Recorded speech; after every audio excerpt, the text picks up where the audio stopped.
Yes, people, what you telling me? Back again with another Red Talk. And it's Friday, bruv. The Premier League's back tomorrow. What you telling me? Oh, it's about time, innit? About Bro, it's time. been long. I'm gonna be honest, I've enjoyed a bit of a break though.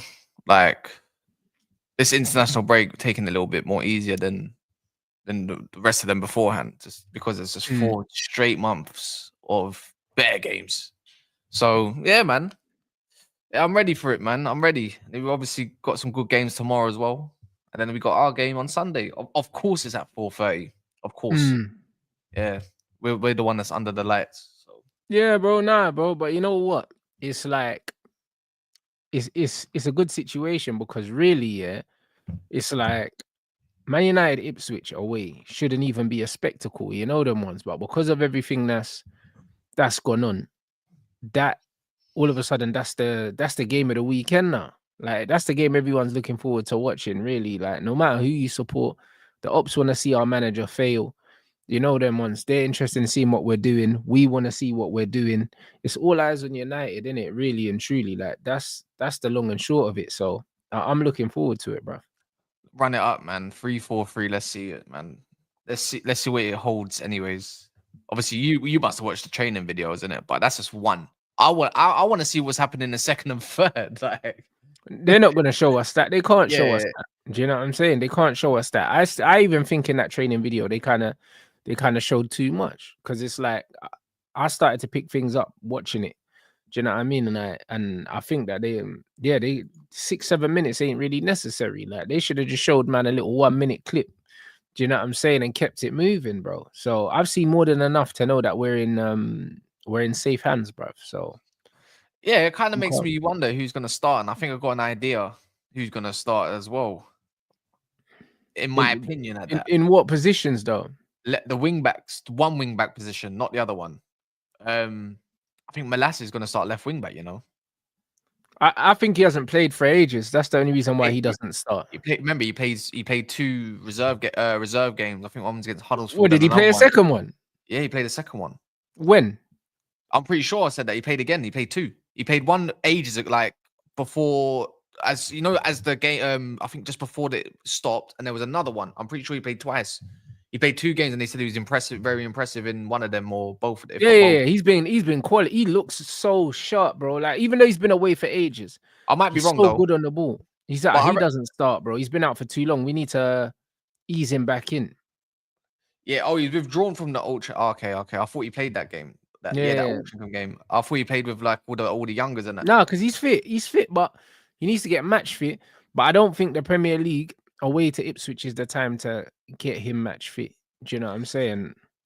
Not for me, bro. I'm saying, but even see, you know what? You know that's probably the 2 positions that I find the most difficult to pin down of who it's going to be. Slightly, it's only because of the left foot thing.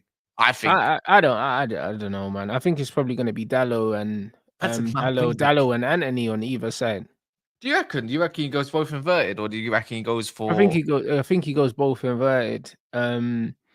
And the thing is, even if he doesn't go both inverted and he wants to go one left footer, he can't do the one left footer because we don't have a left-footed left wing back here. We don't have 2 left footers that can play wing back apart from Malacia and Anthony. And I think it's too early for Malacia. So I think we'll go for Dallo on the left, Anthony on the right. Do you reckon he could also say it's a bit too early for Anthony because he's also been out for actually? Yeah, but he hasn't been injured though. He's been fit. It's just that he just hasn't been playing. So I think that we could see Anthony and Dallo. He might even not. Yeah, you know what? To be fair, you're right. Even if he does put Anthony on the left, and then someone else on the right, it don't really matter which way you want to put it. He's not gonna have his favoured whatever he feels that he likes potentially, anyways. Yeah, that's interesting. I reckon he goes to Dalot over Mazraoui. I do believe, but I think I think that Mazraoui will play right centre back. I got a feeling he puts Evans in the middle. You know.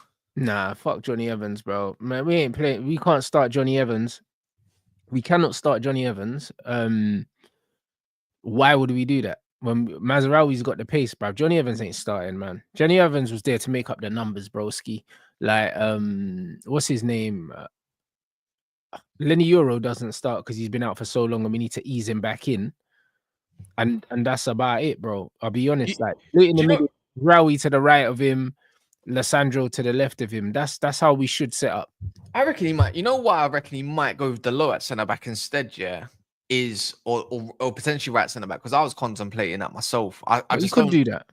I think he could do that. It's just because of the height thing. Like He because could the do low's that, actually and quite then decent in the air. yeah, And but Mazraoui, my reason is because I think the low's good on the ball technically, but he's not mad press resistant in my opinion. On the he's wing, press resistant enough, but not like a Mazraoui. Mazraoui's Yeah. better. That's why I think he might play Mazraoui right centre back, because Just Mazraoui is good at building up, and his wide centre backs have to be good at playing out from the back and building. yeah. This so I don't think there's no wrong answer here. To be fair, I think they both play. I think Mazraoui and Dalot both play. It just depends on who plays centre back and who plays wing back. Because if you get Mazraoui, for instance, at the wing back, you're giving yourself a bit of technical security, because I believe he goes with a couple centre mids that we've been used to under Ruud van Nistelrooy at the moment, right? And I don't think you're going to rush Kobbie in there. I don't think he's going to put Bruno in there. I reckon he's just going to have them two. Playing the 10. Yeah, exactly. I think he'll play Casanagati. I think that he'll play Dalot on one wing and Anthony on the other, and I think he'll play Mazraoui. I think Dalot's more of a goal threat, and he's a better crosser of the ball as well than Mazraoui. Mazraoui's just better on the ball, innit? Which would lend better to the centre back position, in my opinion. But it'll be interesting to see, because Lenny Euro looks super comfortable at right centre back. I can't lie, bruv. Like, he just oozes composure, man. He's a player. I can't wait till he's fully fit. Obviously, he's been out for a while and he's fit to be in the squad, but I don't want to see them start him, bro. I just want him. That's stupid, isn't it? I want them to ease him back in, bro, because we started him when he wasn't fully fit before. That's how he got injured in the first place. You talk about Euro? Yeah. Yeah, and he didn't train all week, and then the manager threw him into a game, and then he bust his foot. You got a deep it as well. Like, they said he should be targeting a game back for Arsenal. He's back 2 weeks prior. More than that, 3 weeks prior. But yeah, I think with Mazraoui, where he's at right wing back, the thing you do get is a bit of technical, keeping the ball just in the mid phase of the game. But obviously you got to think about building up from the back. How can you have a mid phase if you don't have nothing good coming from the back, right? And I'm just thinking of technical security slyly, because Casemiro and Ugarte is not the greatest technically, like press resistance wise, anyways. And that's why I think maybe Mazraoui Cass is more than good enough, man. And then also, if you've got Anthony to the right of him, Anthony's good enough on the ball. I do reckon. You know what? I don't. Again, it's all contemplation, innit? And of who. There might be one risk. There might be not. There might be what you said. There might not. I don't think there's any wrong option here. I'm just eager to see what he does go with, and I do believe he's going to change it up. If we're 2-0 up, you're going to see a lot of changes. I reckon slightly. Like, we're going to see my man's going to come in, see what he can do for 20 minutes, see what he can do for 30 minutes. Yeah, of course. Maybe. So he's going to make a lot of changes anyway in the cup competitions and stuff, because he needs to learn who can do what. So I think there's going to be loads of changes, bro. I think there's going to be loads of rotation throughout the season, bro. I don't think we're going to see the same 11 week in, week out. I don't see it. I think it works, man. I think Anthony on the right, because he keeps the ball well, and then Dalot. And he's defend, and I hate to say it. Yeah. Defensive numbers. So obviously we like to talk about some stats sometimes. Even if you go off his per 90, Anthony's defensive stats are for a winger, anyways. Which obviously in a wing back role, this is where you look at him saying this is where it works. His numbers are crazy. His numbers are actually really good. If you want to look at the defensive part of the game, he defends well, man. That's the only thing I can give to him. Anything going forward though is shit. So yeah, but as a wing back, he'll be fine, bro. I think his attacking numbers are down due to the team, bro. Not due to him, bro. Because at the end of the day, if you give him a give and go, he'll get forward, innit? Like, you don't just become a bad player overnight. Like, I refuse to believe that. As much as he's looked underwhelming and that, I think a lot of it is confidence. It's not ability, bro. I've seen him do some things with the football that tells me that he can't be shit. Like, it's not possible. So he just needs a bit more confidence, and the new position and players closer to him on the pitch should help him. So it just depends how we're going to work those combinations. Do we have the players to work combinations? No, I think we're going to be fine. This comment here, Let me go Obviously, on. did you see what Gary Neville said? Stupid, man. That's what we Bro, said on the overlay. I watched the whole thing. I didn't watch it. I just saw the quotes in it, bro. Like, honestly, them man there, the ex-pros, yeah, the ex-players at this Man United club are probably the worst thing to happen to this club, you know, because like they are, you know, when people talk about the fans and that, bro, the worst things, yeah, to happen to this football club, yeah, is the aftermath of Sir Alex Ferguson leaving, yeah, and these fucking moron ex-players, yeah, that have swallowed the Kool-Aid, yeah, from the Ferguson era and they're still holding on to it, bro. Like, had these ex-pros, yeah, having the voices that they have is just as fucking toxic, yeah, as having Sir Alex Ferguson in the fucking changing room, sitting in a crowd every week and all these other things, bro. Like, it's bullshit, bro. Do you know what I'm Yeah. saying? Even the manager said that the club's been living in the shadow of Sir Alex Ferguson, bro. Do you know what I'm saying? And they Oh, shouldn't, that's just the sun wrote that, man. It's just bro. the attacks No, already starting. And no, but in the shadow of Sir Alex Ferguson instead of the spirit of Sir Alex Ferguson, which is 100% correct. Do you know what I'm saying? Because you're supposed to keep yeah. this, you're supposed to keep the spirit, but all the pressure and all the bullshit that comes with it, allow it, bro. Like, who needs that? Do you know what I'm saying? I Who watched the needs that? thing with I've watched the thing with Gary Neville. Paul Scholes and that was subscribing to Gary Neville, like thinking, "Oh, you got a manager coming, this, that, and the other, blah blah. Why would you go and fly off somewhere?" But They then got on the 5 days off. then you got Roy Keane and Ian Wright backing them. Like them two was like, Mm. so what? Like you got to understand, it's a different time, you know. And Gary Neville was so trying to keep trying to like I don't know, try back his point about making him look so stupid, saying I'm not thinking about when we were in our time, like in our day and all this stuff. When you clearly are, like you clearly are thinking about what it was like in your day. It's easy to say that when you're winning, but all the time, to be fair, you're gonna probably be hungry and what probably gonna want to do stay around if you want to get a trophy or whatever. But realistically, this day and age is just different to how it was 20 years ago, Yeah, but bro, and even if it wasn't, at the end of the day, yeah, different time, isn't it? these man cannot, these man cannot see things outside the gaze of Sir Alex Ferguson's Man United, bro. This is the reality, and this is why they shouldn't have an opinion on the football club, because they're talking about the football club like it's still the club that they played for all them years ago. Like, life's moved on, society's moved on, football's moved on, everything's moved on, but them man are still stuck back there, bro. They're the biggest thing. They're the biggest fucking problem with this football And club, then bro. one thing is like, why? Obviously, it's a different football era, and it's just a different era in people alone. Why do you care what they do with their time off? That's their private life. Do you know Mm, what I mean? If they come back and they suck, then that's on the player. Like realistically, mm. you shouldn't need to be concerned what they do off with their time off.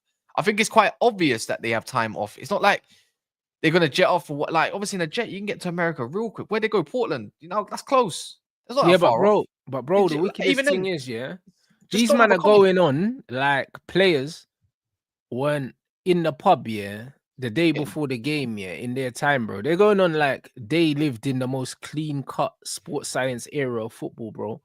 These man were fucking alcoholics, blood. A lot of these man, you know, them ones there. Like, why are we gonna fucking pretend? Like, Or why are we smoking. gonna do this now? Yeah, all smoking or both, bro.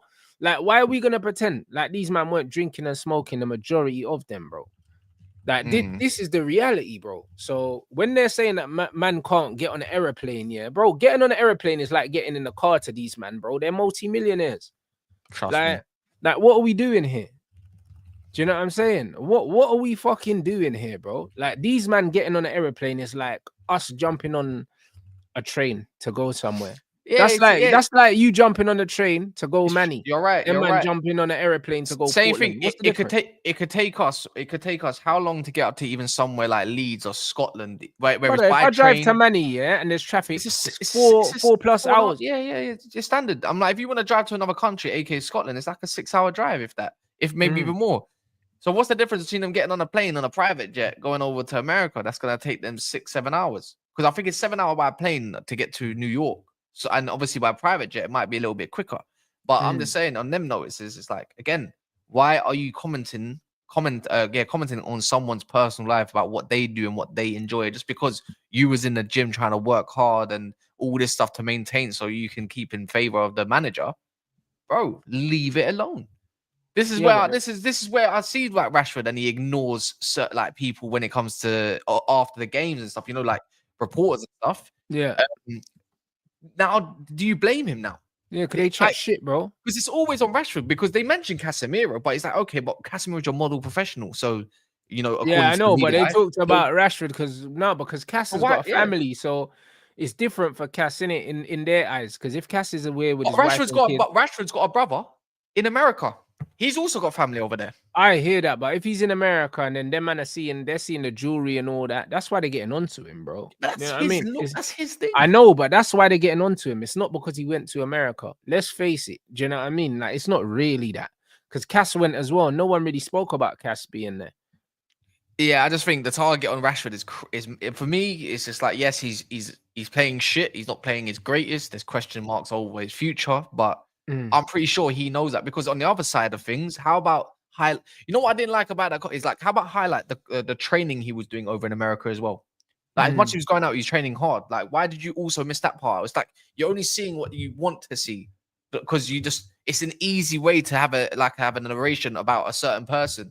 Because like, look, we come in here, we do criticize Rashford, and you know, we do contemplate if he should be sold in the summer, if he's good enough. But at the end of the day, we don't really attack man's character like that. Yeah, but that doesn't mean we can't defend him for this, bro. Yeah, exactly. exactly. Exactly. That's exactly it.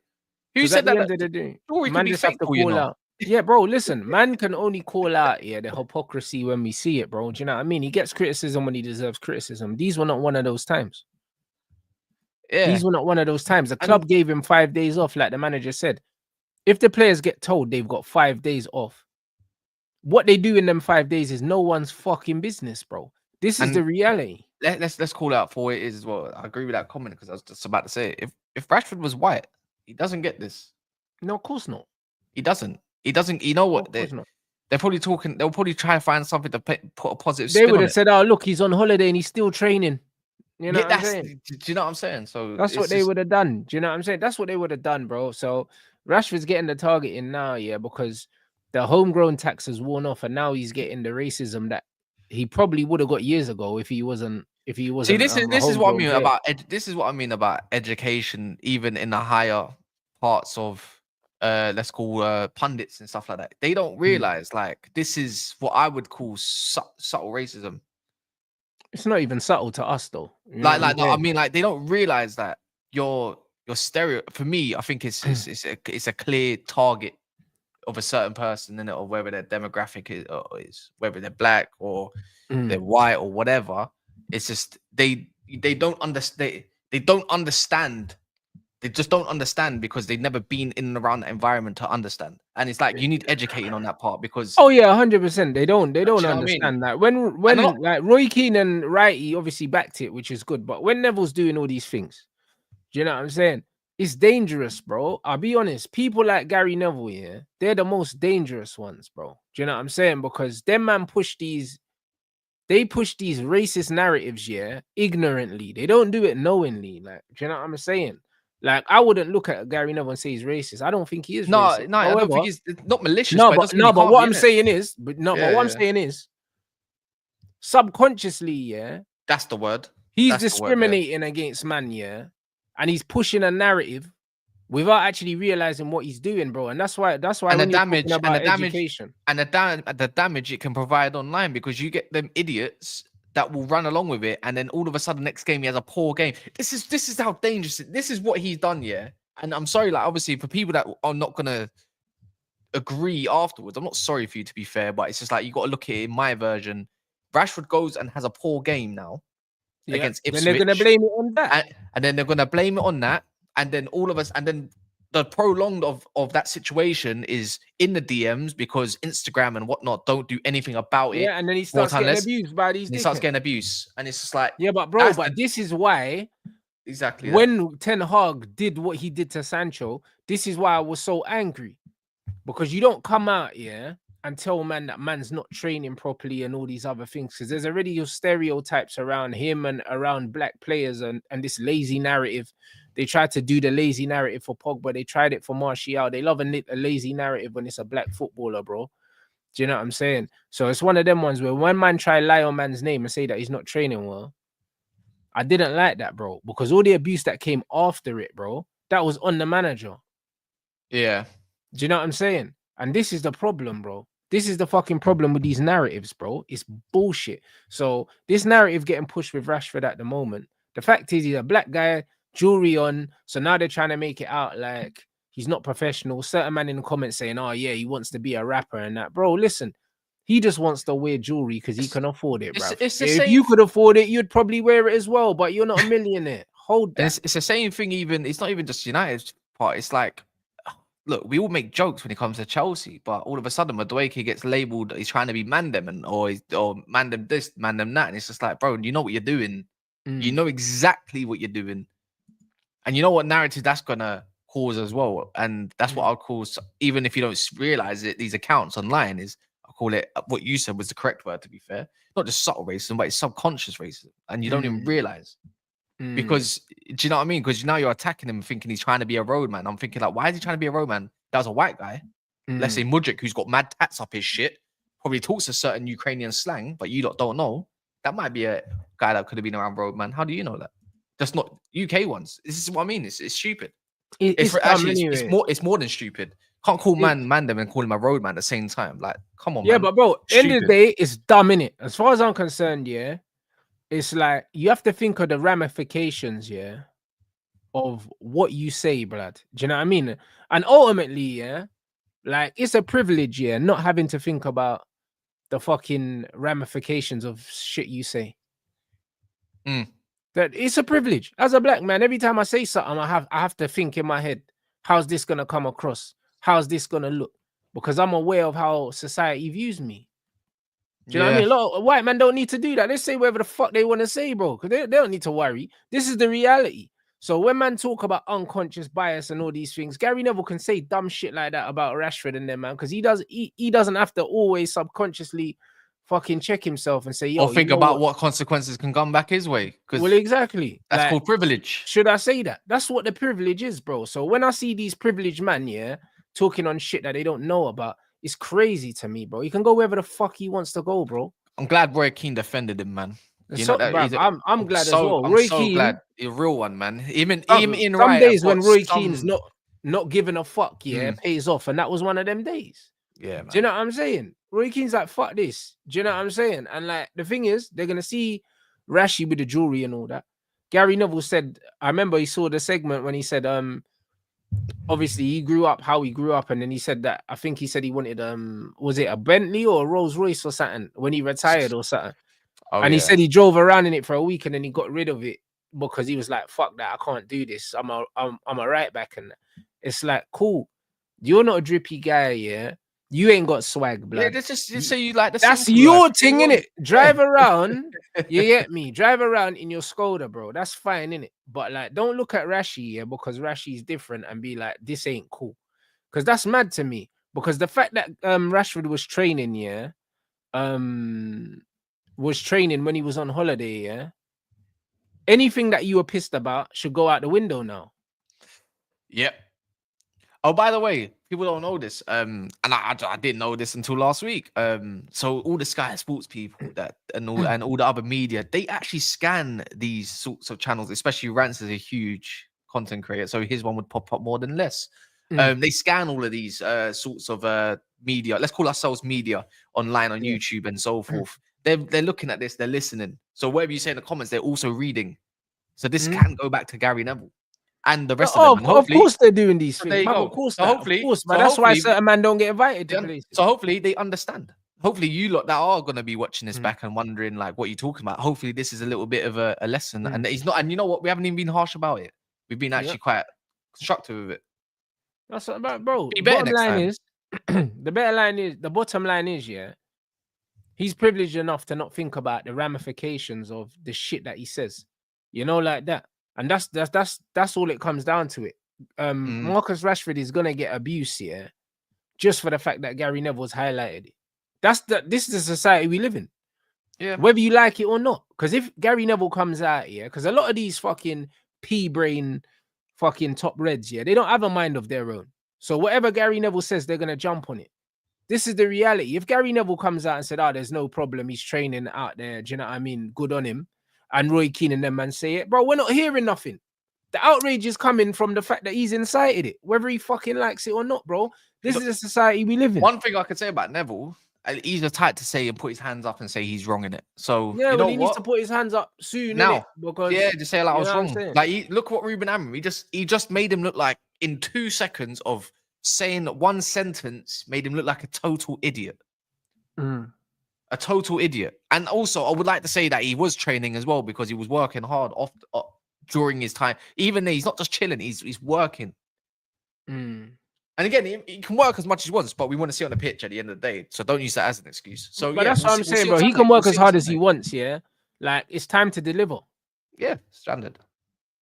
And I do believe he gets a nod up front. He gets a nod up front. Yeah. I think he's our number 9. I think he's our starting number 9. For majority of the season. Himself out. Yeah. Until he plays himself out. I'm with you on that part. Yeah. I'm with you on that part. But I don't know what do you make? Look, I'm not trying to look into it too much, but obviously a couple players made some posts about they're enjoying it, this, that, and the other. Blah, blah, Cass and Rashford. The 2 guys that were actually at training on Monday. So why is Gary Neville complaining when the first training session of the manager they were there? Do you get what I'm saying? He's going on like them man missed training. This is what the wickedest thing about. This is why my head is fried, bro. Because they were at the first training session. They were given 5 days off by the club. The manager literally said, I'm going to defend my players before he even came in here. And now he's defending these man from fucking Gary Neville because man's chatting shit when they were at training. Do you understand do you know how mad this is? The coincidence is crazy. Bro, this is how crazy it is, bro. Like, it makes no sense whatsoever. These man didn't miss a day of training, so what's the problem? If I'm pretty sure as well, Amorim couldn't even take his first session until that Monday anyways. Precisely, because he didn't have the work permit. Yeah, so exactly. Monday morning, Casemiro and Rashford were there. So what's the problem? Yeah, man. And you know what? Even from the post, whether you like it or not, because obviously you put up a post that he good training session. I mean, again, why is that being blown up? Man just said that he enjoyed his training session. And I think there's some parts in as a little dig to Ten Hag slightly. Because fair enough, innit, I suppose. Oh, excuse me. Definitely a dig at Ten Hag. 100%. But because Rashford didn't even send him enjoying a farewell. And neither did my man either. There's nothing wrong with sharing your thoughts and feelings about how you felt about a training session. So what? Man liked the training session. Man said, I liked it. End of. And you know what? He might have liked it because one thing I saw with him, he kept poaching. Not getting involved in play, just poach. Like being in and around and getting behind. That's it. And you know what? And that's the same thing with Mason Mount, obviously. Again, we'll see what happens with him. There might be a bit of a remontada with him. I'm not saying he's a great player or anything, but he can be useful. He can be useful. Sure. No, Mount can be useful as well. Like even my man. But you can question the Mount. Why doesn't Mount come under question? But it's like all of a sudden, man's mad fit as a fiddle. They're saying he's ready to go. And all of a sudden, but man was meant to be out for so long. Why is that not? For how long though, bruv? I'll be real. Mason Mount could be injured next week, bro. Like, to me, yeah, but we don't even know what Mount's injuries are. Man said a scratch, and then he's out for 6 weeks. It's like, is he injured mentally? They're all muscular, bro. I just think his body's collapsed at the moment, bro. I reckon he's meant to. I reckon he's injured. What, you reckon the pressure of the club is? Bro, the number 7 didn't realize that. I think he's injured mentally and he's putting on a front. And because even when he said it was a scratch, he had to put out that post so the fans didn't get onto him. That's worse than you're getting at Chelsea, by the way. They loved you at Chelsea. You're their boy. Do you know what I mean? So you can do all of that and get away with it. At United, you've barely been fit and you had to make a post all of a sudden to say it's just a scratch and you're still not around for 6 weeks. Crazy talk. Crazy talk. And that's why I say I think he's mentally injured at the moment. Hopefully, and if it is the case, hopefully he gets better soon, innit? You know what? You know what? You could be right. I'll be honest. I think that the pressure of the 7, the pressure of the club, the fact that he wasn't playing well when he was playing, that makes everything hurt a bit more. You know, like that. Anyone that's played football at any level knows you're always kind of carrying little niggles. You never really feel 100%. Do you know what I'm saying? But when you're playing shit, sometimes it's a good time to sit down, innit? Like sometimes the injuries just happen at the right time, innit? Like, so you know what? You might be right. Maybe you're just feeling something and he thought, you know what? Like, let me take a few weeks out, bro, because I'm getting cooked. And this is what it is, bro. You never know. Do you know what I'm saying? So It's one of them ones where he's been at the club for 1 season and he hasn't been able to kind of. Is he giving us 10 games yet? No, I don't think so. He hasn't been able to bond with the fans or create any sort of relationship with the fans because he's always injured. Do you know what I mean? And the fact he's wearing the number 7 and he's not a number 7, and he's not even starting. Yeah, like the whole thing is bad, innit? Do you know what I'm saying? Yeah. He needs to get going because I do reckon he's one of them players that Amorim will like, and I reckon he definitely improves because you can't get worse. You can't get worse. Like you improving in performance and maybe in ability, maybe. I don't think he's got anything outstanding, but in them tight spaces there, in them half spaces, when you deep it, probably better than Bruno in those situations. In them tight spaces. He's better in the half space on the half turn. But the end product is just not better. Yeah. But his end product is just not better than Bruno's end product. That's just as simple as that. And that's the difference. Effectiveness at the end of the day. We need goals. Right now, Bruno and Rashford are top goal scorers throughout the whole club. Talisman is Rashford. No one scored over 30 goals. Below that is Bruno Fernandes. So, and we need goals right now. And if you're going to put Rashford as a spearhead, I understand it. If you say, Bruno, just go up the field and do what you do best. Just stop dropping deep. I'm pretty sure he gets what he needs to get in the score sheet because I do believe Bruno has regressed in that aspect. But then again, we'll see, innit? We'll see. I think he warrants a start, but not in that man's position. No chance. Who's that? Me. No, I mean Mount, innit? Like if you're gonna take one I don't think he warrants a start at Manchester United Football Club unless it's over Bruno. Do you know what I'm saying? That's what I'm saying. I think it's that and he doesn't deserve to play ahead of Bruno based on what he's shown us so far in a United shirt and what Bruno's shown us, bro. He's a bench player, bro. And for me, he's always a bench player in this Man United team. I don't think he's good enough to bench Bruno because he's not a goal threat. So that's the one. Yeah. And even if he does get there, it's just like he misses how many one-on-ones, man. I've seen this guy miss.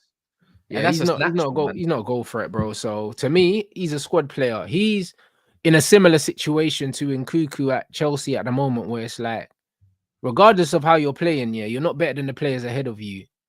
And it's just not working out. You know them ones. Whether or not man think that Nkunku can turn it around. I don't see Nkunku ever being a starter at Chelsea. And I don't see Mason Mount ever being a starter at Man United. Like, this is just how it is. And for the money he's on and the fact he's got the number 7 on his shirt, that needs to get moved on. No, next I don't care how well he plays this season. That needs to get stripped. He needs to relinquish that shirt. If he doesn't relinquish that shirt, he needs to be gone because the only way I would take him staying is if the 7 gets taken. Yeah, he needs to go to he needs to do Antonio Valencia. Go back to number 25. Like, do something like that. Go to number 20. Wait, Eriksen's leaving. What number is Eriksen again? Number 14, I think. 14. Take that number. Because that suits you. That's, you know what? 7 times 2 is 14. You could take the 19, bro. The 19 he was what he wore at Chelsea and Varane left that, innit? Yeah, exactly. There you go. I don't know who the number 7. I don't think no one deserves it. I don't think no one should have that number. Ahmad's the only player at the club I would give the number 7. What other numbers available? Who's number 11 for us? Hojlund. No, he's 9 now, isn't it? He's 9 now. Zirkzee's 11. You know what I'm saying? Even the Hojlund 9 thing was a mad thing. I can't even lie, bro. He's another one that we need to move on, bro. What were we saying? A7. We got A. Bro, did you see Did you see the Lewandowski quotes as well about Zirkzee? AD7. I did. That's a nice ring. AD7. Yeah, calm. I'm running it. But would you say Zirkzee? Yeah, bro. I see thingy, what's his name? Lewandowski talking about Zirkzee, brother. It's funny because Lewandowski is like one of the best strikers of his era. Oh, is this with Rio? You're talking about that interview? Man's rating Zirkzee, you know them ones, and it's funny because a lot of men that don't understand the strengths that Zirkzee has and what he can bring to the team want to try and rub him out after 4 Premier League starts. Under that terrorist as well. Do you know what I'm saying? But you got Lewandowski obviously rating him. And the mad thing is as well, he played in a 10 for the Netherlands. Do you know what I'm saying? And he played all right, bruv. I'm not gonna lie. Like, he played well, bruv. And it's one of them ones where I know he played well because the manager didn't want to talk about it. And that's always a good sign. You know them ones. Because Ronald Koeman's not the kind of guy that's gonna blow smoke up anyone's ass anyway. Do you know what I'm saying? But like, he played well in the game, innit? And they asked him, like, what do you make of Zirkzee's performance? He said, I don't talk about players' performances after games, you know them ones, because he's not that kind of manager anyway. But he played well, man. He links well in that half space here. And like, bro, he's gonna be valuable. I think at times he'll use him in a 10. And the good thing about using him in a 10 as well is you got extra height, bruv, especially them late What runs are you into the doing? box. Run it back. Fellaini with a bit of tech. Yeah, but bro, that same kind of threat though. He can't head the ball like Fellaini. Let's be Yeah, I don't. real. You know what I'm Right saying? now, But in the 10, he won't start, but I reckon he'll be used as a no, bench option. but he Actually, doesn't no. need to start in the 10 right now. Do you know what I'm saying? But Nah. I think there'll be games where they could start him in the 10 and also they can start him in the 9 as well. Like Lewandowski said, he plays brilliantly with his back to goal and can hold the ball up, play with 1 or 2 touches and make the wingers go forward. It takes time to adapt, and that's normal when you join That's a big club. that's the only thing I would say. The clear thing about Zirkzee away from Rashford and Hojlund is just the ability to spot a pass. And it's just like, if we're gonna Yeah, really but play that's with what I'm saying. attacking wing backs, let's say even it is Anthony or Then you need Delo him. or Malacia for that chance, then you're gonna need someone like that up top. Well, of course. And he said he's a striker who can help those around him if you know how to use him. And this is exactly what it is. He is, yeah. He's a player that makes players around him better, bro. And those are the best players, bro. The best But my players in football are the ones that make the players around them better, innit? And that's my biggest criticism of a lot of footballers, bro. There's a lot of footballers that people rate, yeah, but they eat, yeah, and everyone else starves. Like my only they thing with don't make the Zirkzee, team better. They don't make players around them better, bro. Zirkzee, yeah, is a player that everyone wants to play with a player like that, because you know when you give him the ball, you're probably gonna get it back. my only reservation with Zirkzee is just that even in that game itself against Bosnia and whatnot, it's just he just lacks killer instinct as a striker. Or if you want to play him at strike, is just his finishing is just not there. He's just not a killer. Like, do you He know what I mean? can Like, I finish. mean, He can finish. He's just, but killer instinct is something that, like in that bro, proper number bro, 9. killer instinct, yeah, bro. A lot of these number 9s don't have killer instinct, bro. That killer instinct thing is dead, bro. Like the number 9 in the modern game is asked, yeah, to do so much that like most of these guys ain't got killer instincts no more. Oh Bro. no, 100%, There's 100%. no these men are not Jermaine Defoe. But I just find Spinning Zirkzee. half turns, slapping it off like, do you know what I mean? Erling's like that, bro. There's number 9s don't play like that no more. Like the killer instinct thing is nonsense. Do you know what I'm saying? The finishing thing is nonsense as well. Because man talk about, oh, I don't like his shooting, bro. But bro, I remember man used to talk about Henry, yeah, the side foot finish because he never put his laces through nothing, bro. There's different ways to strike a ball. As long as it goes in the back of the net, who fucking cares, bro? Do you know what I'm saying? Not everyone's got to put their laces through the ball, yeah, and take the lever off the ball, blood. If you pass the ball into the back of the net, yeah, it's still 1 goal, you know. You don't get 2 goals, yeah, for slapping it in the top corner at fucking 80 miles an hour. Like, you don't. It doesn't matter how the ball goes in the net. At the end of the day, yeah, a shot is just a pass into the goal. So man can shoot how they want to shoot, bro. Why does it matter how man shoots? Because he doesn't smash the ball. I just don't look at I don't look at him as a finisher. I look at him more as a creator. But I do hope maybe this is where. But he's not a finisher though. But he's not a finisher. Nah, he's not. He's not a finisher. But Rashford's not a finisher either, and Hojlund's not a finisher either. But he's got more of it. Oh no, I agree with you on that part. Hojlund's a poacher. Let's just get that straight. That's his natural game. He's a poacher that needs to refine where he's poaching anyway. So he's waiting for those back posts, also opportunities. That's the ones I'm hoping that we create a lot more, because we don't see that enough. Period. Yeah. Rashford has obviously got a more of a CV than both of them put together in terms of just finishing. But I wouldn't say Rashford's a crazy finisher either. I agree with you. But he does have a better technique in striking than both of them. But then again, it's just like all 3 of them are just but different. striking technique. We need goals. Yeah? Striking technique don't mean nothing, yeah, if the ball don't go in the back of the net, bro. Do you know what I'm saying? That's the long and short of it, bro. Because if you play the ball into a striker in the box and he takes a touch and passes it into the back of the net, I'll take that all day over someone that wants to take the lever off the ball every time they strike it. At the end of the day, yeah, as long as the ball ends up in the back of the net, that's all that matters. You know, it's actually there's not many finishers, yeah, in the Premier League. Even when you go through teams, yeah. Even when you look at Liverpool, yeah, they've got bare man that score goals, but Jota's probably the only finisher that they have. He's the only finisher. He's definitely their best one. Yeah, He's he's a definitely finisher. Like a but finisher is or a Salah well-round. or Salah, What obviously. Mo Salah's not a well-rounded finisher. Mo Salah's a high-volume goal scorer. Do you know what I mean? Mo He's Salah's crazy, man. not gonna That brother's bag you headers. He's not gonna bag you back post to front post, center forward, clever runs and that. He's not a finisher like that. He just scores goals because he gets a high volume of chances. Like being a yeah. goal scorer and being a finisher is not the same thing, bro. To, Like there's not a lot of finishers in the Premier League, but to bro. Like, Podcrow there, Rasmus ain't a poacher. He's a grappler wrestler. But no, I don't think he is. I think that's what Ten Hag tried to make him. And the same, we have to give the same energy with Zirkzee. That's why I say you can't. In the same breath, he also tried to make Zirkzee into a grappler wrestler type player who's going to do hold up play. Wout Weghorst, oh my word, he just came out there and said the system wasn't tailor made for a striker. The striker had to do yeah, things too that much. he shouldn't be needing to do, trying to get the wingers into play too much. And then he's got the wingers wanting to stay outside. It made no sense. But Vegas is, bro, he cussed him out, bro. His own countryman, he just cussed him out.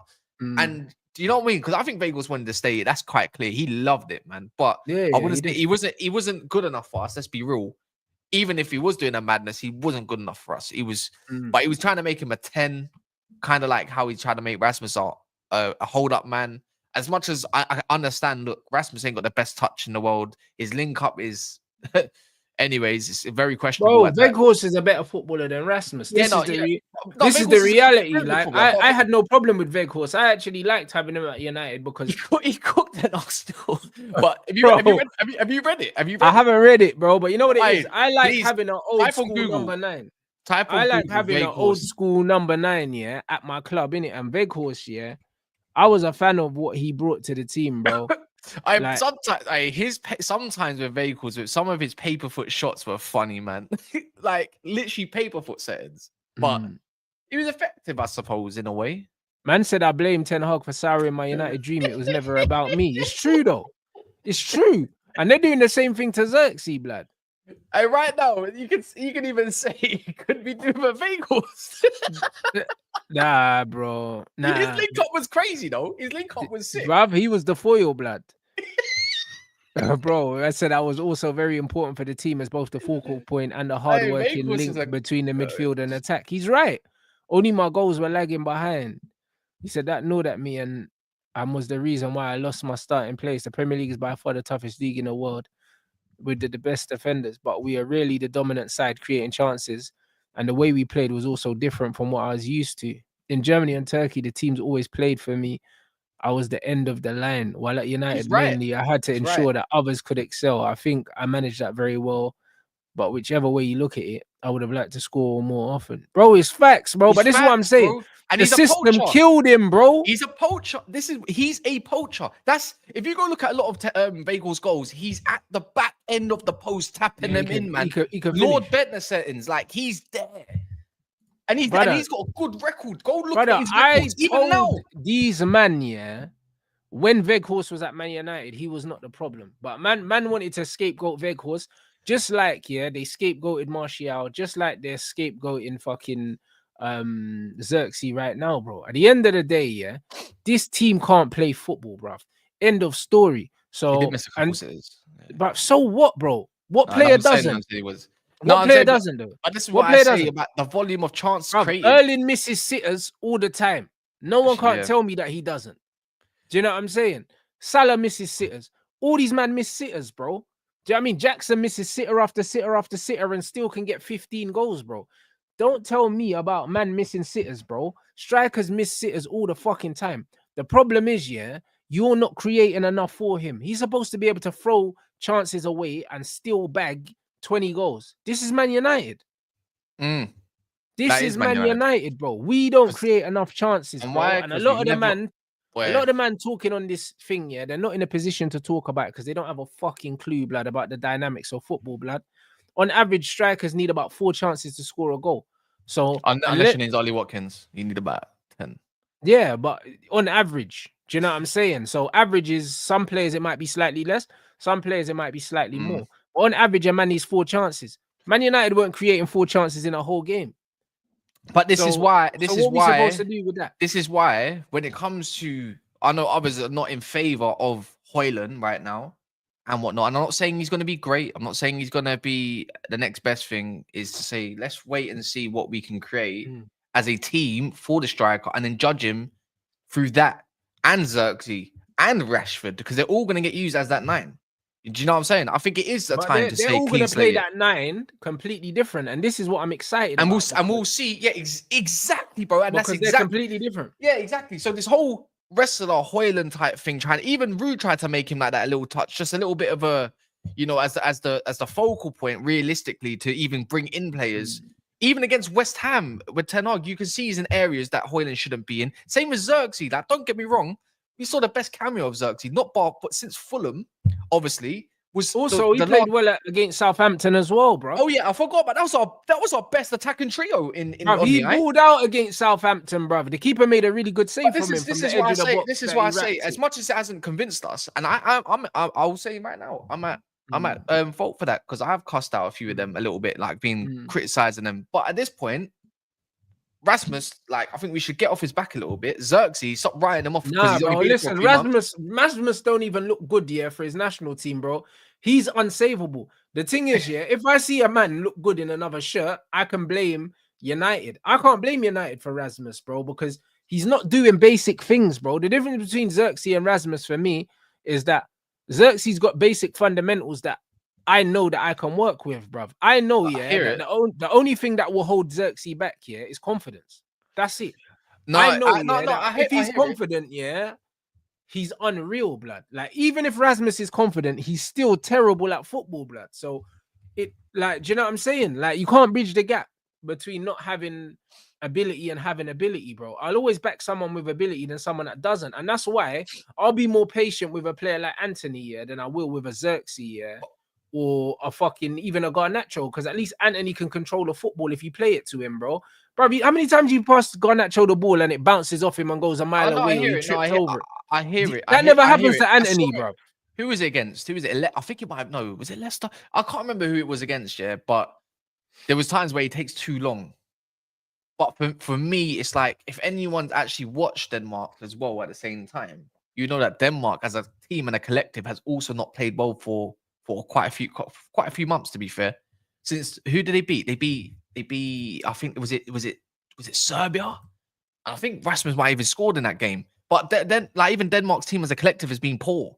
You know what I mean? It's been slow and lethargic, and they look old and a lack of idea, because they've got two similar strikers up front, or however you want to look at it.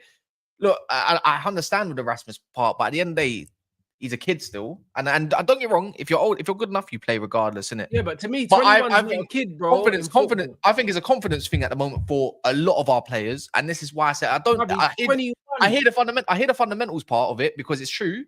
But at the same time, I blame. You know what it is? I blame so much on Ten Hag, and I blame so much that as a collective, when we watch Manchester United, we do not see a volume of clear-cut chances for anyone in that attacking lineup. We have to wait for moments of spectacular from an Ahmad, from a Bruno, Garnacho, whether he goes top bins at times, or whether it's flipping Hojlund outside the box against, like, your West Ham with his right foot. We have to score goals that we don't create. The only last time you're right, though, Rant, is Southampton and Leicester. That's it, realistically. No, I think it's fair to give a lot of these players clean slates, because if we want to believe in AMORIM so much, he's a great coach. Let's see who improves and let's see who fails. Simple as that. Listen, I believe in my talent ID more than I believe in Ruben. Bro, I can't lie. In hindsight, a lot of the things you've been saying, even if it's been like 3 years prior, I believe in my talent ID more than I believe in Ruben Amorim or anyone else walking this planet, bro. Do you know what I'm saying? I believe in my talent ID, bro, and Hojlund ain't got it. You know, like that. Same way I told these man Garnacho ain't got it, bro. If either you got it or you ain't got it, bro. Like, this thing about confidence is bullshit, bro. Man are telling me Rasmus ain't scored in a year for his country, bro. Man are talking about confidence. Ain't confidence. He's not good, bro. Do you know what I mean? Like, he's not good, bro. Do you know what I'm saying? Like, bro, man are trying to polish a turd, bro. Do you know what I'm saying? He's not good. Bro, this is the reality. I ain't heard that saying in so long. He's not a good footballer, bro. Like, it's got nothing to do with confidence. Because on his best day, yeah, he's not good enough. This is the reality. I still think there's goals in him, man. I just think he's a different type. Just because there's goals in a player doesn't mean they're good, bro. I think there could be consistent goals. What's my man at Tottenham on the wing? Son. The light skin. Brendan Johnson. There's goals in Brendan Johnson, but he's not good. Do you know what I mean? So it don't matter. Like, just because a man scores goals, it don't make them good. Like, this is not how football works. You score goals, that means you're good. No. Sterling scored goals at City.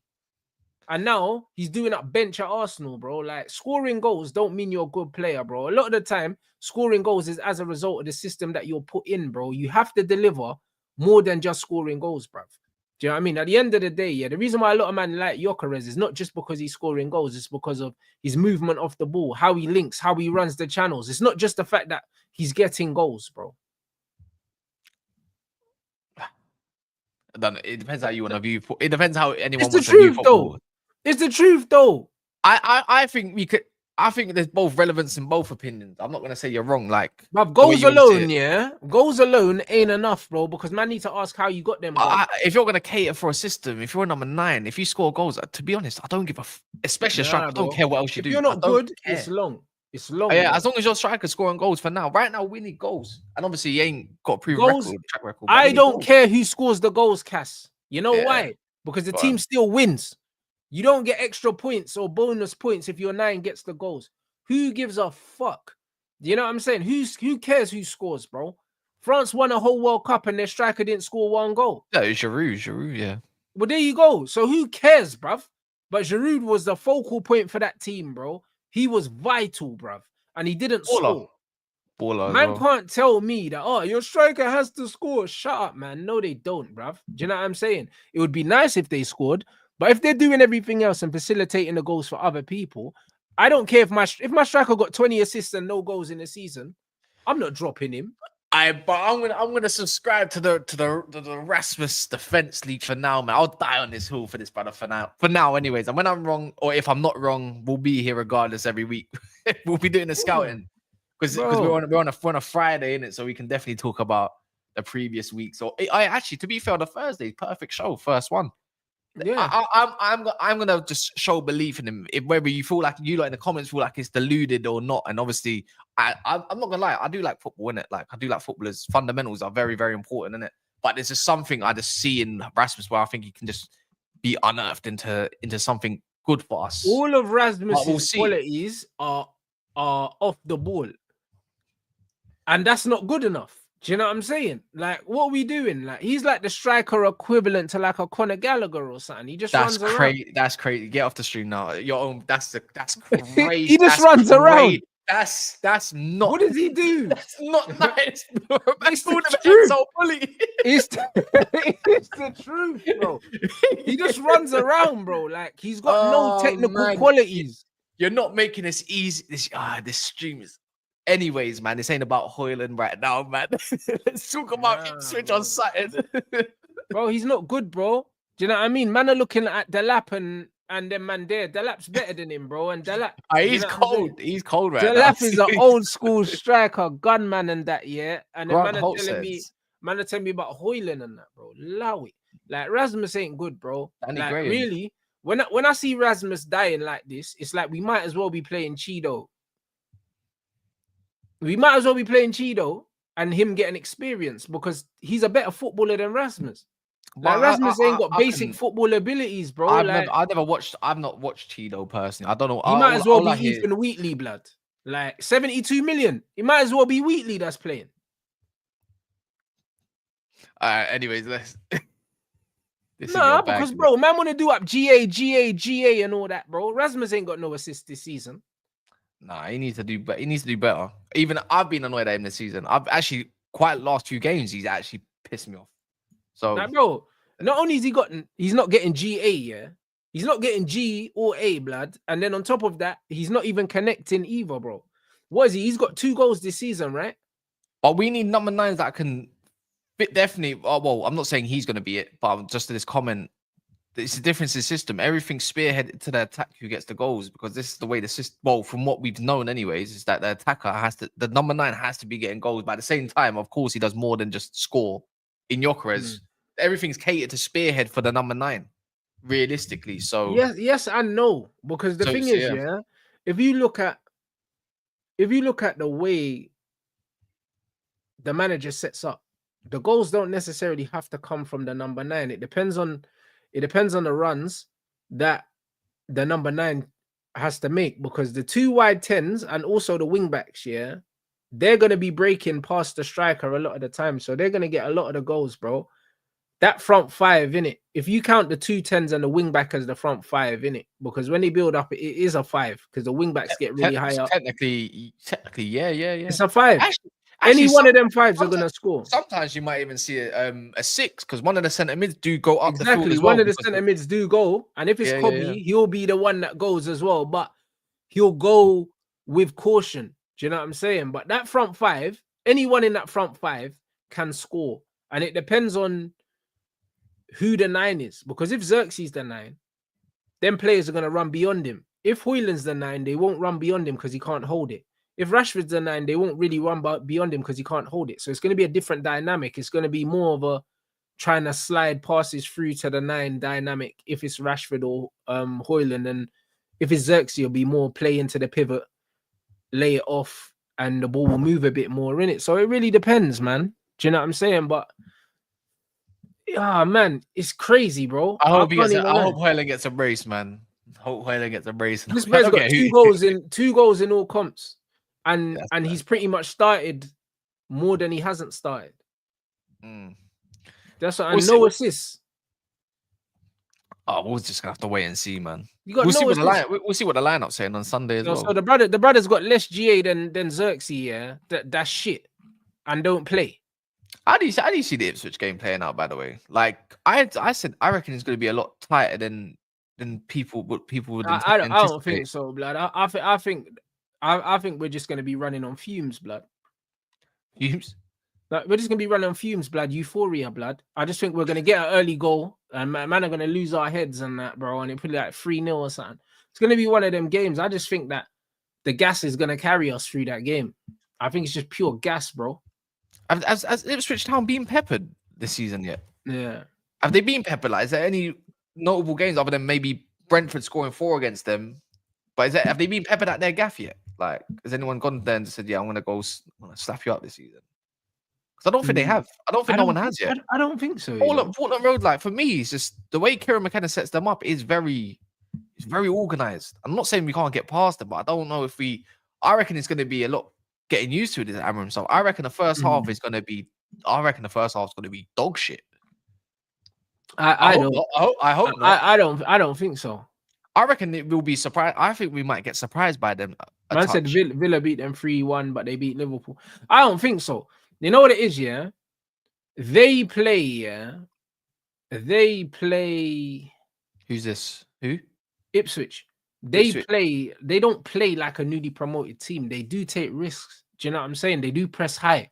And the thing is, yeah, if we play in the first phase well, I think we'll open them up and we'll kill them because we've just got the quality in it. But it's one of them ones where it depends on how we play in the first phase. Yeah, of course it is. Yeah, then you would want a Mazra at the back. I do, because you know their threat is obviously their front line. I remember the Liverpool game. First half, they did well against Liverpool. Then second half, Liverpool cracked their heads open. Like they ran themselves into the floor in the first half. Yes, yeah, first half they're doing. Actually, you know what? They were unlucky to not be 1, maybe 2-0 up in that 2-1 maybe in that first half against Liverpool. Then they just no. They were the better team in the first half. They had a mistake. They had a mistake at the back with one of their and then that's how Liverpool kind of capitalized. Was that the one? Possibly. I think they got hit on the counter for the first goal. I think someone made some stupid mistake. Yeah, off the left. Yeah, but they were unlucky. Because first half they were sticking it on Liverpool, but it's one of them ones where that's why I think the first phase is important because their press was working really well against Liverpool. But it was the first game of the season and Liverpool weren't like they would just start. It was at the beginning of the experiment of the Gravenberch in the middle and all these things. Them man were just getting used to it. Do you know what I'm saying? So I don't know. It's going to be interesting. It's going to be very, very interesting. But what the fuck? What? Man is saying Bayern Munich star Alphonso Davies wants 10 million to sign for United. Run it. Free. That it? 10 mil. Yeah, but cool, bro. He's free in it. So, bro, run him to 10 mil. That's not a lot. Nah, that's light. That's light work. If he wants that, run it to him. Yeah, bro. We do that. Yeah, bro. How do you rate that up? Someone give me a calculator right now, man. Let's just do that. Why? What are you trying to work out? What is it per week? Someone got better maths than me, or what? Or What, 10 million? divided by 52. 190. He wants basically 192 to 200k per week. Yeah, run it. Run Yeah, it. but yeah, Run bro, it. that's calm. Yeah, run it. He's the most ideal guy you can have in that wing back situation. You want to be a winger? There you go. Yeah, give it to him. Give it to him, man. Who better than that? Like, I look, we can want your Noris and you can want Kirk as all you want. They're not Alphonso Davies. That guy, we need outlets. I think United struggle with a lot. Bar Rashford, who's really got mad pace. Brother, forget that for a second, yeah. Like, he's technically dope. We're going out, yeah, and bringing in undisputedly, yeah, one of the best players in Europe in his position. Where's this report, by the way? Let me check these. So at the end of the day, if we go and get him, yeah, like, bro, this is, you know what I mean? Loads of people saying that they want Varashelia from Napoli and all these other guys, yeah. Can you imagine? You see all these kind of players, yeah, that are needle moving players and they're flair players, and they're arguably the best in the world in their position. Arguably, yeah, it's not arguably. Alphonso Davies is top 3 left backs in the world, blood. It's not arguable, bro. Left backs these days suck. He's top 3 in the world, blood. That's why Real Madrid won him, innit? Who else should you put in that category? Maybe in the world. Yeah, this is actually a good question. Who would you say is one of the better left backs in the world right now? Like, but in terms of what though? Are you in terms of ability or in terms of the level that they've been playing at for a while? Because obviously Theo Hernandez, maybe a bit. I think both. Theo at left wing back would be unreal, blood. He's about to sign a new deal, isn't it? They're trying to tie him and Ryan. Is it Reinders down to a new deals? Yeah, that guy is so good. Yeah, Nuno Mendes is up there. DeMarco as a wing back is up there. Nuno Mendes as a wing back is up there. 100. Bruv, what's his name? Vardy was a centre back though. Grimaldo as a wing back is up there. Do you know what I'm saying? But as a left back, someone that could play left back and left wing back, bruv, comfortably, equally, it's only really Theo and Theo would be probably the most ideal. And to be honest, I think that Mendy's quality, Ferland Mendy, but he just keeps getting injured. But he's so good. I think his potential has been drained. Because he keeps getting injured. He can't stay fit. But I think Theo and Alphonso Davies, DeMarco's a wing back. I'm talking about someone that is a left back, can play wing back as well. If we're looking at wing back, DeMarco's unreal, bruv. Like, he's unreal. He's probably the best wing back. He's probably the best wing back. Yeah, he's cold, innit? And man's got that scumbag trim as well, bro. Like, I want to say Theo Hernandez is stronger than Alphonso Davies. No chance. Not for me. No. Alphonso Davies. Alphonso Davies, bruv. Listen, man's got the Wakanda gene, blood. There's no way, that my man's stronger than him. There's no way, innit? So we can leave that one on the floor, innit? But the point is, he's got P&P and he's technical enough, bro. Like, he plays. I've seen him play in the 10 for Canada. Like, I've seen him play on the wing. Like, he can carry the ball and he's got pace and power. So he won't, like, the Premier League's not going to be an adaptation period for him. Do you know what I'm saying? Speaks English, of course, first language, and it's all perfect, innit? So if we go out and get one of the best left backs in the world, there can be no arguments, innit? Like, pay the guy whatever you need to pay the guy, because he's top 3 in the world, blood. So he's worth 200 bags plus. He's worth that. What are you saying? We might get the pool over Real Madrid again. Yeah, bro. Mount's on 240 bags. So Alphonso Davies should be on 250 at least. That's the reality. Yeah, we can get for 200. Luke Shaw's on 190 or something. Yeah, get rid of him. Alphonso Davies has to be on 250. Give him his wages. Give him Luke Shaw's wages, man. Bruv, give him Mount's wages, the 250, and take the 7 off it. You know what it is? I just don't see how he does sign for us. But so I suppose it's their dream signing to get, if possible. He does suit the Prem in many different ways. It's just on a free, you just can't say no to that realistically. And obviously, Madrid are definitely focusing on getting Trent this January, so maybe we can beat them to that because they're trying to focus on that. But I don't know. It's up to him. At the end of the day, it is up to him. He's going to have offers from loads of teams. I'm surprised someone like Liverpool ain't even looking at him as well. But maybe the wages part, it might be a thing like where they say, no, you know what, we're good. Hey, bro, these Amorim quotes are sensational, guys. Is he? He's got a press conference going on, isn't it? Yeah, going on right now. Listen, yeah, I'm definitely gonna do a reaction to the press conference today at some point. Obviously, I've got a show at 3 with Deluded, and then a show at 5 with Lee. So even if it's after that, we're gonna do it. But these quotes, yeah, he's telling you exactly what I've been fucking telling you, man. Yeah, and especially with strikers as well. Strikers like Zirkzee, bro. Like, look what man said. Yeah, man said, if you don't lose the ball, you can push higher. If you're higher, you can press better. It's like a snowball. Everything's connected. Man United's biggest problem with creating chances is that we don't keep the ball long enough, yeah, to progress the team further forward so we can connect. Because the only way, yeah, that you push your centre backs from deep all the way up to the halfway line is in possession. If you look at how we played under not LVG, Eric Ten Hag, we were trying to rush the ball forward too much. We were losing the ball, and the gap between our midfield and our defense and our attack was so fucking big, blood. And that's why when we were playing in this stupid 3-1-6 and we were losing the ball, we had our strikers high up the pitch, and our defensive line was the lowest defensive line in the league. It's bad. Bro, how the fuck dumb. do you have a deep defensive line and a high attacking line, bro? Makes the whole no team's sense. supposed to move together like this. But the only way the whole team can move is if you keep the ball and you push the other team backwards. The problem is, like he's saying, United's biggest problem is in possession.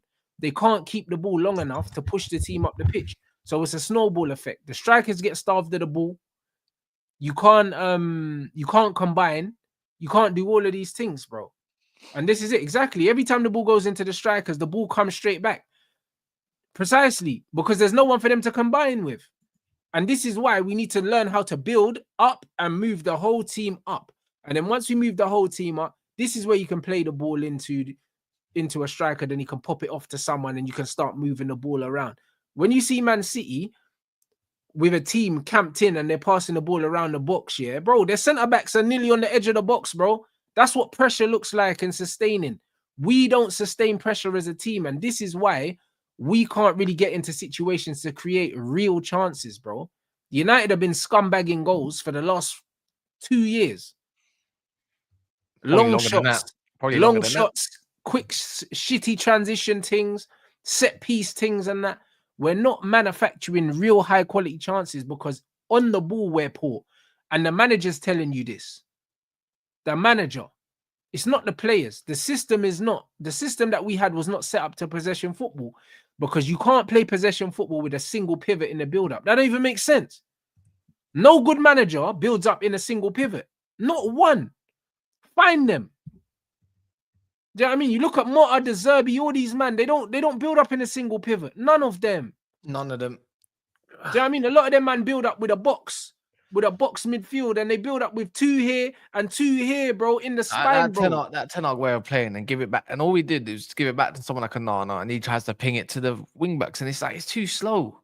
I'm kind of bored. I'm not being funny, but kind of bored of seeing Nana on the ball for so long and trying to ping it left, right. Like, don't get me wrong, you can go long, make a different option, but just give the ball quick. Brother, he had us playing out from the goalkeeper and our wing backs just running up the pitch as soon as we got the ball. Like, you're gonna help us play out, bro. How does that work? How does that even work? Like, you're relying on precision and crazy ability. A man's playing with fullbacks right up the pitch here and a single pivot. How are we meant to get out? Don't know. How are we meant to get out with a single pivot and our width just gone all the way up the pitch? Get squeezed into oblivion on the Ten Hag. Rude Van Nistelrooy showed with a couple players dropping deeper and everyone a little bit unsure. Look at the way you played out against Leicester when they tried to play press us. They got dealt with. We scored from, actually, how about that? We scored from a goal. That's from the back. That's it. As a coach, you have to choose my way or adapt to the players. I always choose our way. I choose to risk a bit. I believe so much in our way of playing.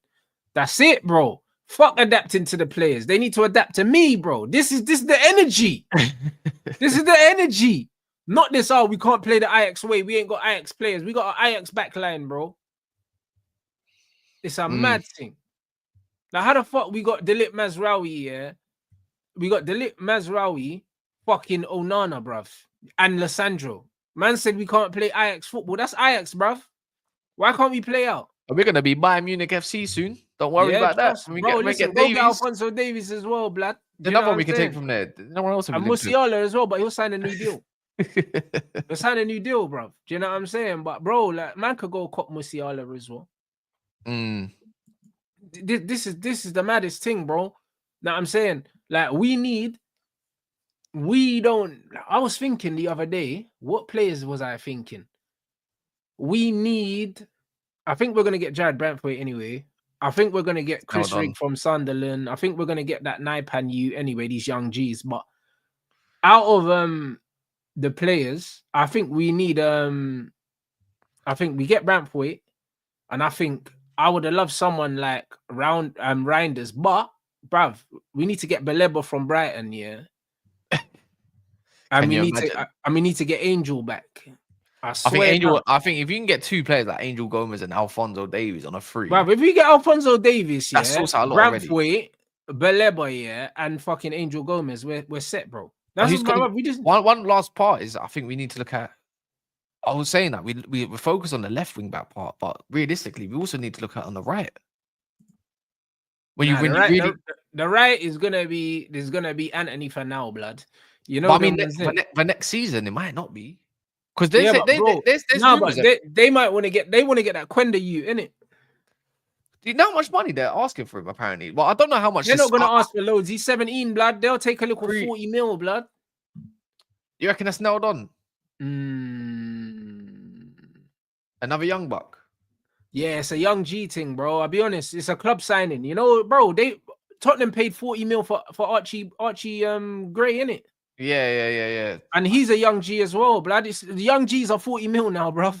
Like this is life, bro. I'll be real. It's peak.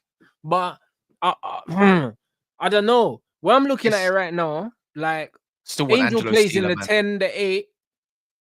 So we need to get Angel. You know them ones there, bro. I want Angelo Steeler. Give me Angelo Steeler, bro. Stuttgart, send him in. Run it up, please. He looks good. He looks bro, good, he's bro. So all rounded. Baleba's the guy, blood. I don't care. Fam. He's gonna cost the arm. And I don't care, fam. Listen, Ashraf. Hopefully, he's still got friends at Brighton, blood. Listen, that you has got the Musa Dembele gene, blood. Where he's just moving to guys, bro. Like Diddy, fam. You get me? Like I need. The better version of Caicedo. I need that player at my team, bro. He's got that Musa Dembele thing where he's just driving with the ball and he just says move, blood. You know that thing there is crazy. You see, when I see centre mids just shrugging guys off, yeah, it's rude. So him. Hey, what about Richard Rios? That would be a crazy. Imagine we get that link again. That, bro. Listen, listen. No. Bro, listen. The fact that I never heard of him again since we got linked with him, I don't want him no more. You know that, man. Because that means he's not cooking. Do you get what I'm saying? He's not cooking no more. I don't like when the hype dies. When the hype dies, just like what's his name at Bilbao, blood. Williams, blood. The hype died, bro. The Euros, fuck that. Like, man, I need to still hear the hype, bro. The hype died. That means you're not cooking, bro. Do you know what I'm saying? So I don't think we get that.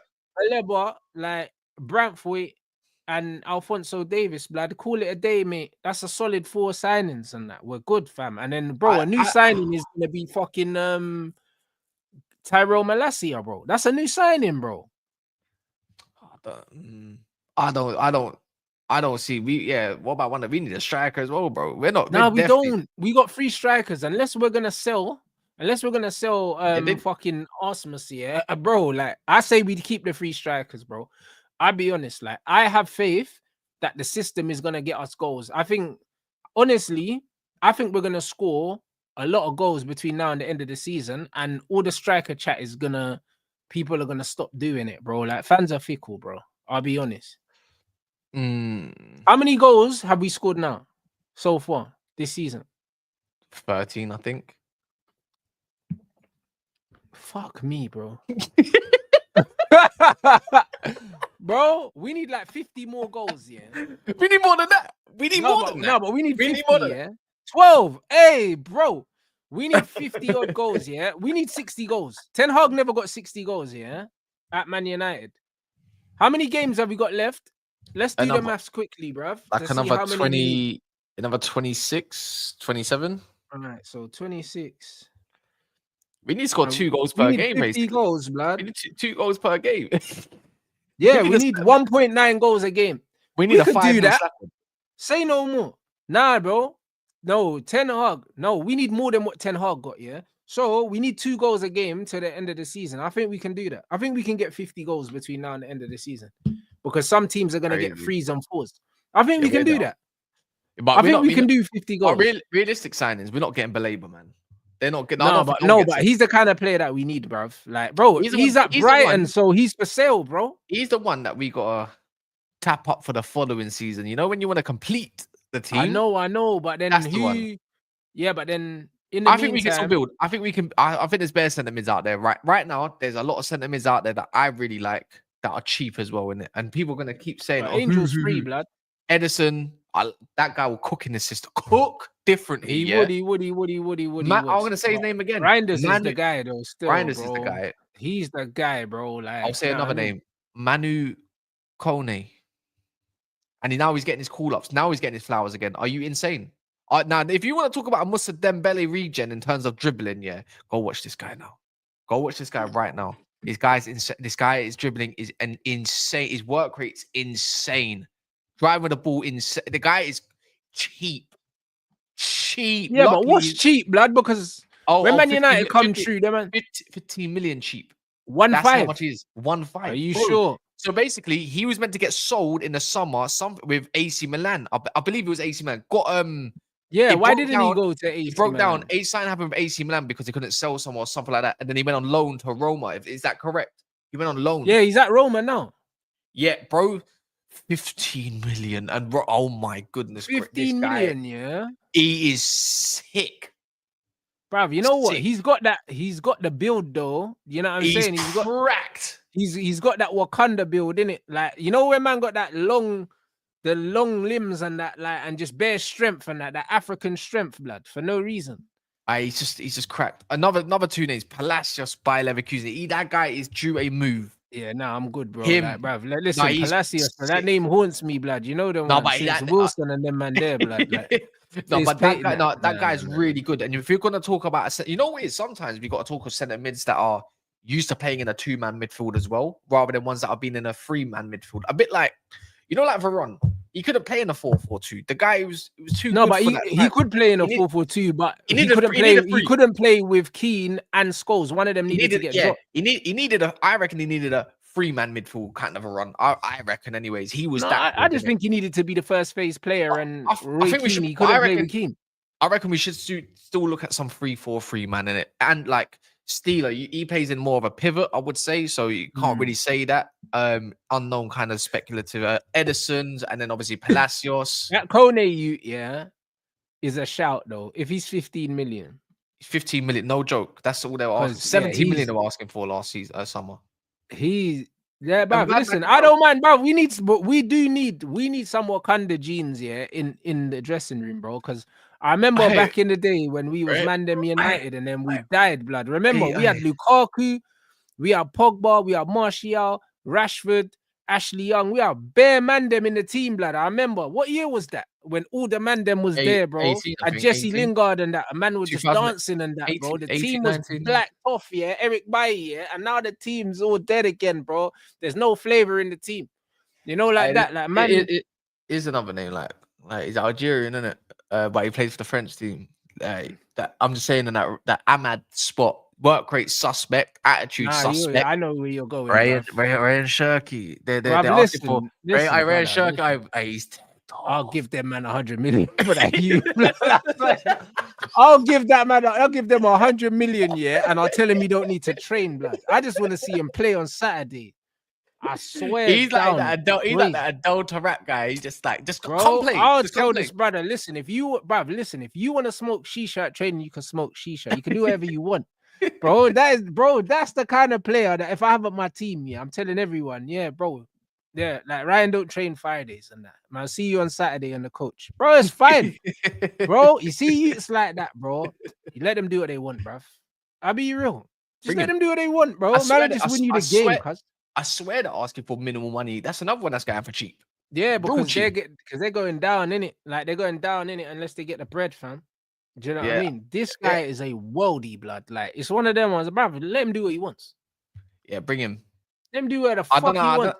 This is what I'm saying. So all this like you can go get a Shirky for they're saying what they will take a 20, 15 million for him now. They were asking for 30 from We Chelsea need a last summer. 10. We need a 10, and we need an 8 in it. So we need let's say Gomez, Shirky. So we need Angel and someone else, but Angel can do both.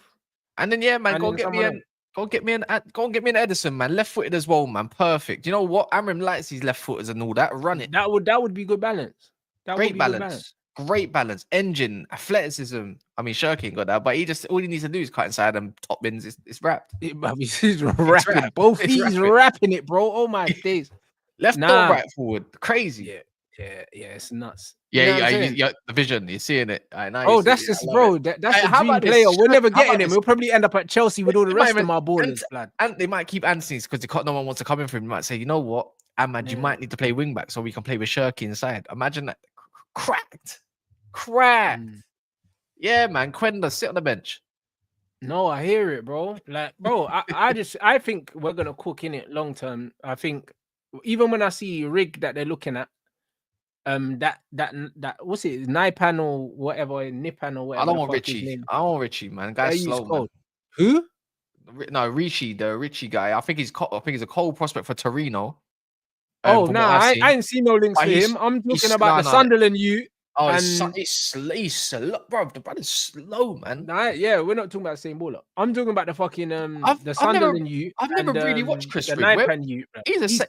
Where would you put him in, a 10 or the 8 or both? Both, blood. He's like some Jack Wilshere without the injuries and that, bro. I swear down, he's got that that English pie and mash tech, bro. Like it's all mad, like. And you've got good relationships with Sunderland, you know, so that should be an easy. Bruv, listen, he's cold, bro. Like he's cold, but he's blatantly English. You know them ones, like. It's one of them ones. You got that English scumbag, like he will nutmeg you and then 2 foot the next guy, like, you know what I'm saying? Like he's proper, he's dirty, blood. I like players like that, bro. You know where man's got mad tech here, but they're not cultured and that. Man will stamp on you, bro. Like I see man dribble past 3 man and then just slide in and just 2 foot guys, bro. Like he's proper. I can't lie. Pull that guy. He's gonna come back your beef, man. He might be not the tallest, but he's there. He's there, bro. He's that guy, bro. Like Russell, he's not mad silky, yeah, but he's got mad tech here, but he's got the ruggedness, like, you know them ones. Like he'll get booked bare, like I know that he'll get bare cards and that, like, but he's a player, innit? Like he's tenacious, bro. So I like him, and the Rosenberg youth as well is proper as well, bro. So if we can get them two. They're both lefties as well, I think. So it's one crazy, of them, man. Obviously, Amorim's got a fetish for it. Amorim's got a fetish, man. Yeah, we're getting linked with bare left footers. Bears.